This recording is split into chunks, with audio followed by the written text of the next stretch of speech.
Bonjour à tous, bienvenue au Golf de Saint-Donat pour ce tout dernier point actu de l'année 2021. Bonjour Didier Revillon, Bonjour en Jean-Louis. pleine forme. Hein. Nickel.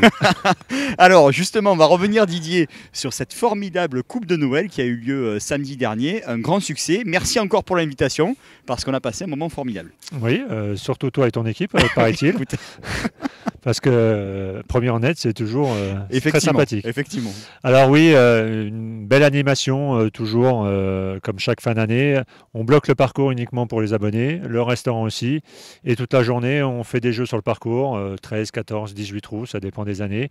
Et le soir, un repas dansant pour finir cette belle journée.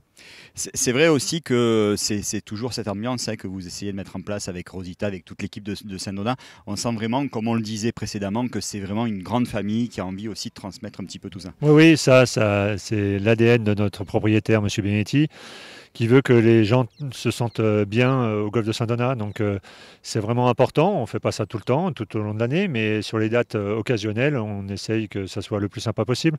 Les cuisiniers sont aussi sur le terrain de golf, les serveurs sont là, la comptabilité, les accueils, tout le monde est là pour cette belle journée. Alors, on va aussi se projeter sur 2022, Didier. Quels seront un petit peu justement les objectifs, peut-être des rénovations sur le parcours, des investissements?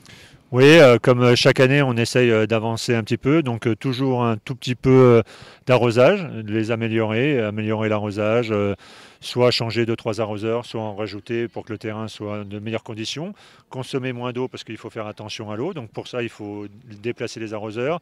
On achète une nouvelle machine à REF qui devient obsolète aujourd'hui. Donc ça, c'est le gros investissement du terrain.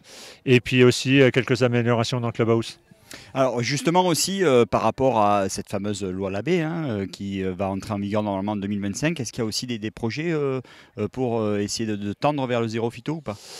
Oui, il faut travailler dessus. Donc on sélectionne des graines, on essaie des nouvelles graminées sur des parties de fairway. Sur les greens, on a commencé déjà depuis 2-3 ans à ressemer à chaque fois qu'on fait le carottage, comme on a pu voir dans un tuto. Et après, avec les fournisseurs, ils essaient de réfléchir à des produits bio et des phytosanitaires pour essayer de les mélanger, de faire des dosages différents pour justement améliorer cette action-là. Alors, on en vient aussi à ce que l'on a entrepris depuis quelques mois, avec notamment justement des petites pastilles vidéo aussi, comme le carottage ou comment relever des pitchs. Quels ont été un petit peu les retours des membres, mais aussi des extérieurs? Apparemment, il y a plutôt des très bons retours. Oui, beaucoup de personnes qui nous disent que c'est sympathique, parce que c'est des choses qu'ils ne connaissent pas vraiment, et pourquoi on le fait, à quelle date. À quelle régularité, comment relever un pitch. Beaucoup de joueurs pensaient faire correctement et puis à l'arrivée, c'est pas tout à fait comme ça qu'il faut faire.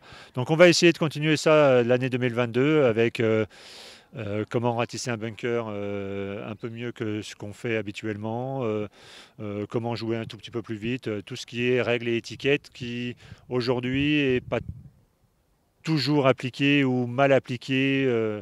Donc on va essayer de continuer comme ça, de former les gens. Bon, en tout cas, un grand merci pour votre confiance. Bah, merci à toi, merci à vous, et puis bonne fête de fin d'année. Ben oui, on va essayer d'en profiter.